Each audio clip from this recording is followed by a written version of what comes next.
Hello साथियों, नमस्कार। आपके अपने YouTube channel DS Mishra official पर एक नए वीडियो सेशन में आपका पुनः हार्दिक स्वागत है। देखिए, अभी का जो वीडियो मैं आपके लिए लेकर के आया हूं वह संबंधित होगा कि जो सक्षमता परीक्षा 2024 देने वाले हैं या बीपीएससी ट्री 3.0 की तैयारी कर रहे हैं और उसकी परीक्षा होने वाली है, उसके यदि अभ्यर्थी हैं तो दोनों के लिए यह वीडियो महत्वपूर्ण होने वाला है। और सक्षमता परीक्षा और बीपीएससी ट्री का सिलेबस जो है सेम है। बीपीएससी ट्री वाले सिलेबस को ही सक्षमता परीक्षा में जो है रखा गया है, जिसमें भाग 1 में भाषा 30 अंक का ही इसमें भी रखा गया है। तो भाषा की तैयारी के संबंध में वीडियो सीरीज मेरे द्वारा लगातार लाए जा रहे हैं। उसी वीडियो सीरीज की कड़ी में आज का जो है यह आपके लिए वीडियो होगा। पूर्व में भी भाषा की तैयारी के लिए वीडियो सीरीज मेरे द्वारा लगातार लाए जा रहे हैं। यदि उन सभी वीडियो सीरीज को आपने नहीं देखा है तो वीडियो के प्लेलिस्ट में जाएं और सक्षमता परीक्षा सेक्शन में जाकर सभी वीडियो को देख सकते हैं। भाषा की तैयारी के साथ ही साथ सामान्य अध्ययन इत्यादि की तैयारी से भी संबंधित प्रैक्टिस सेट इत्यादि के वीडियो आपके लिए लाए जा रहे हैं। तो अभी का जो वीडियो होगा इसमें हमने पूर्व में जो वीडियो देखा था उसमें बीपीएससी ट्री के प्रश्नों को ही मैंने लाया था, जिसमें एक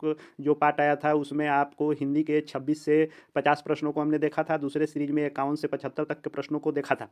आज का जो यह वीडियो सीरीज है इसमें हम लोग प्रश्न संख्या 76 से लेकर के 100 तक के हिंदी को देखने वाले हैं। आगे अंग्रेजी इत्यादि का भी वीडियो सीरीज आपके लिए लगातार आने वाले हैं। तो आगे भी सभी सीरीज वीडियो को देखते रहने के लिए चैनल को सब्सक्राइब करके बेल आइकन को प्रेस कर लेंगे, ताकि आगे आपके लिए जो भी उपयोगी वीडियो आए उसकी महत्वपूर्ण सूचना आपके पास पहुंच सके। तो 76 से 80 तक के लिए जो निर्देश दिए गए हैं वह है कि मुहावरा दिया गया है और मुहावरे का क्या अर्थ होता है उसके लिए 5 ऑप्शन दिए गए हैं। बीपीएससी ट्री की परीक्षा में ऐसे ही 5 ऑप्शन आएंगे, लेकिन सक्षमता परीक्षा में 4 ही ऑप्शन रहेंगे। तो हम लोग प्रश्नों को देखते हैं। 76 नंबर प्रश्न है कि अंक भरना। अंक भरना मुहावरे का क्या अर्थ होता है? अंक भरना यानी खाली स्थान को भरना, कि भाग चमकना, कि स्नेह से जो है लिपटा लेना, क्या अर्थ होता है? तो अंक भरना का मुहावरे का अर्थ होता है स्नेह से लिपटा लेना, और इसका राइट आंसर सी हो जाएगा। दूसरा है कि 77 नंबर की आस्तीन का सांप। आस्तीन का सांप का अर्थ क्या होता है? तो कपटी मित्र की मित्र को खतरा, की मित्र को सांप काटना। तो आस्तीन का सांप बार बार प्रयोग लोग करते हैं। कपटी मित्र के लिए आस्तीन के सांप मुहावरे का प्रयोग किया जाता है। तो राइट आंसर इसका ए हो जाएगा, आस्तीन का सांप यानी कपटी मित्र। जिन प्रश्नों में व्याख्या की आवश्यकता होती है उसमें व्याख्या के सहित भी मैं जो है सीरीज ला रहा हूं, और इस सीरीज के अंतर्गत अपने से प्रश्नों का हर चैप्टर से संग्रह करके भी सीरीज आ रहे हैं और प्रीवियस ईयर प्रश्नों से भी आ रहे हैं, ताकि पीछे पूछे गए प्रश्नों को भी आप देख के अपने तैयारी को उचित धार दे सकें। और साथ ही साथ हर विषय के और हर चैप्टर से जो है प्रश्नों का संग्रह करके मैं आपके लिए प्रैक्टिस सेट भी ला रहा हूँ। 78 नंबर है कि किस खेत की मूली। मुहावरे का अर्थ क्या होता है? तो शक्तिहीन होता है, कि हैसियत वाला का, कि अधिकारहीन। तो देखिए, किस खेत की मूली का मतलब अधिकारहीन भी होता है, कम हैसियत वाला भी, और शक्तिहीन भी होता है। इसलिए राइट आंसर डी हो जाएगा। उपयुक्त में से एक से अधिक किस खेत की मूली मुहावरे का अर्थ होगा। यदि कोई एक ही दिया रहता है यानी अधिकारहीन या कम हैसियत वाला या शक्तिहीन, तो कोई एक ऑप्शन करते, लेकिन इसमें 2-3 ऑप्शन मिलेंगे। तो चूंकि इसमें उपयुक्त में से एक से अधिक रहता है और उपयुक्त में से कोई नहीं, तो थोड़ा ध्यान देना होता है इसके ऑप्शन पर भी।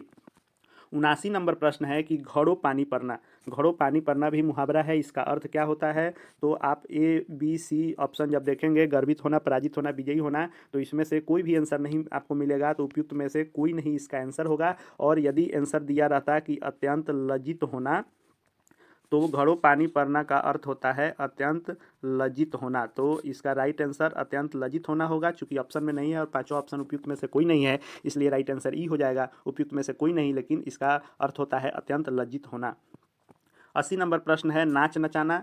जो है आमतौर पर इस मुहावरे का प्रयोग बहुत होता है। नाच नचाना का अर्थ होता है तंग करना, किसी को भी तंग करना, यानी उसको नाच नचाना मुहावरा प्रयोग किया जाता है।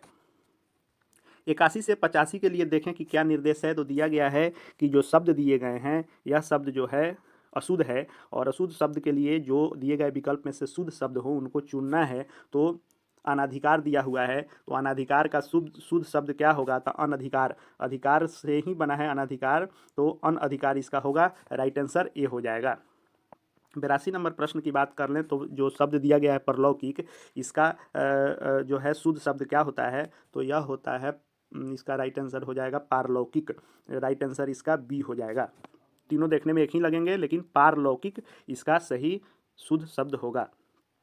83 नंबर प्रश्न देख लें कि चांद जो दिया हुआ है बिंदु से लिखा हुआ है, तो चांद जो लिखा जाता है वह चंद्र बिंदु से लिखा जाता है। जो सी में दिया हुआ है ऑप्शन, तो चांद का सही शुद्ध रूप जो है चांद है, चंद्र बिंदु वाला चांद, तो यह राइट आंसर इसका सी हो जाएगा। 84 नंबर देख लें तो सौंदर्यता दिया हुआ है, तो सौंदर्यता का शुद्ध शब्द क्या होता है, तो सौंदर्य होता है, और इसका राइट आंसर ए हो जाएगा, सौंदर्य।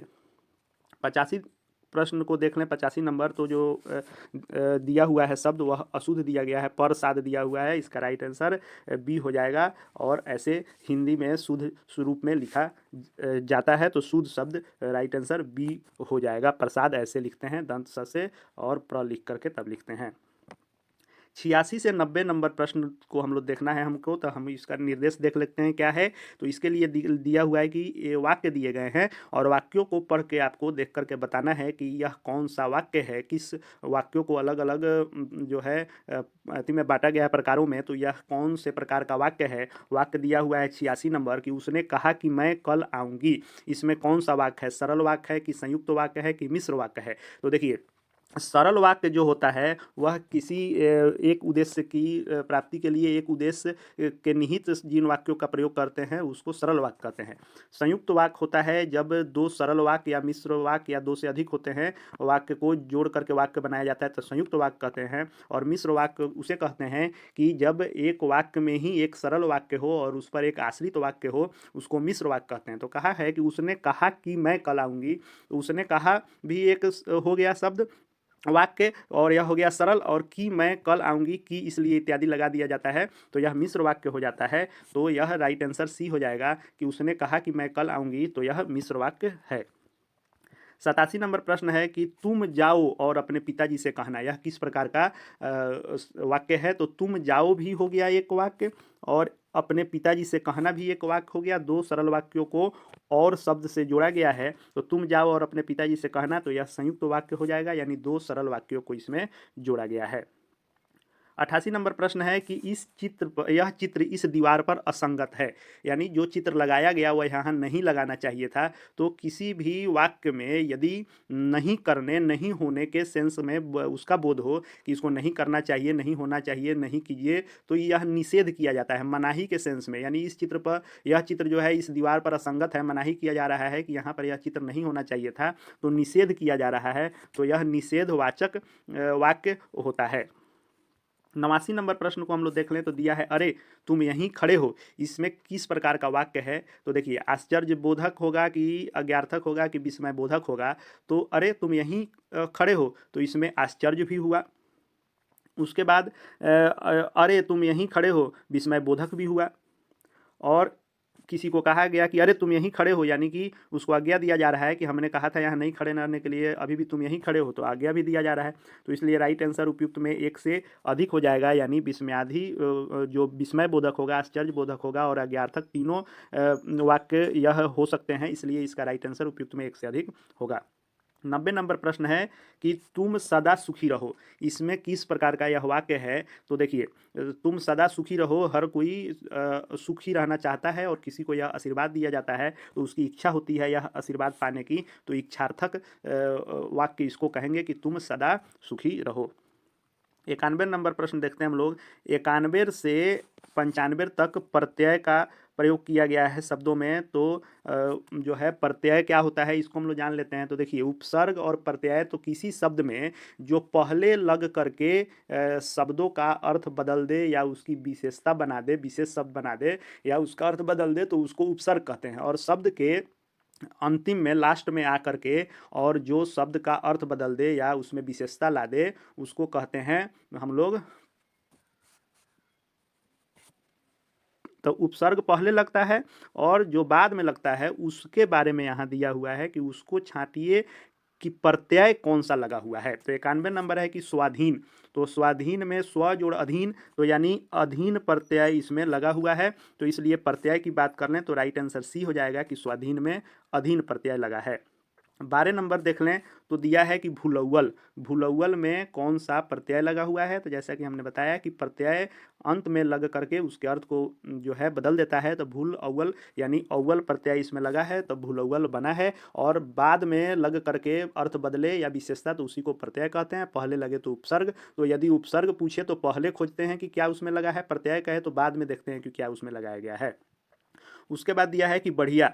बढ़िया में कौन सा प्रत्यय लगाया गया है? तो बढ़िया में ईया प्रत्यय लगाया गया है, क्योंकि बढ़िया हर्षी से है तो इसलिए हर्षी वाला ईया होगा। दीर्घी से भी दिया है लेकिन राइट आंसर इसका ईया हर्षी और या ईया इसका राइट आंसर होगा।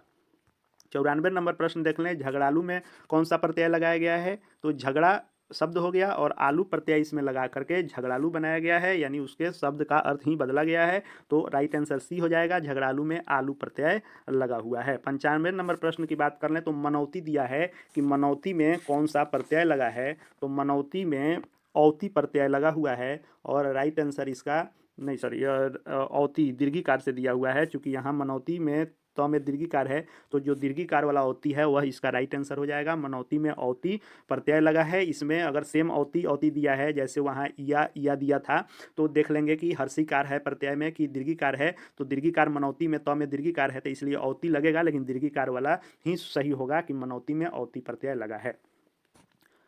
अब हम लोग देख लें 96 से 100 नंबर प्रश्न के लिए क्या निर्देश दिए गए हैं। देखिए, जो यह प्रश्न आए हुए हैं तो ट्री 1 में आपको 100 प्रश्न आए थे भाषा के, जिसमें 75 हिंदी और 25 जो है अंग्रेजी से आए थे और 100 में 30 नंबर लाना था। वहीं ट्री 2 में नियम बदला गया और 30 प्रश्न भाषा के किए गए, जिसमें 22 हिंदी और 8 अंग्रेजी। तो वहीं ट्री 2 वाला सिलेबस सक्षमता में रखा गया है कि आपको प्रश्नों की संख्या 30 रहेगी भाषा में, जिसमें 22 हिंदी और अंग्रेजी रहेगा। लेकिन 1 to 5 की सक्षमता परीक्षा के लिए यदि हिंदी के बदले कोई उर्दू बांग्ला भी लेना चाहते हैं तो वे ले सकते हैं। अंतर यही है कि बीपीएससी शिक्षक भर्ती में यह पासिंग होता है, हालांकि ट्री 2 में तो पासिंग भी हटा दिया गया था। लेकिन सक्षमता परीक्षा की बात कर लें तो सक्षमता परीक्षा में यह मुख्य विषय के रूप में रखा गया है, यानी 150 प्रश्नों में यह मुख्य विषय के रूप में है, जिसका अंक जो है आपके मेरिट में जुटना है और जो आपको प्राप्तांक आएंगे, जो नंबर आपको आएगा, उसमें भाषा के अंक भी जुड़े रहेंगे। इसलिए सक्षमता परीक्षा के लिए भाषा की तैयारी आपके लिए विशेष हो जाती है, इसलिए इस पर विशेष ध्यान देने की आवश्यकता है।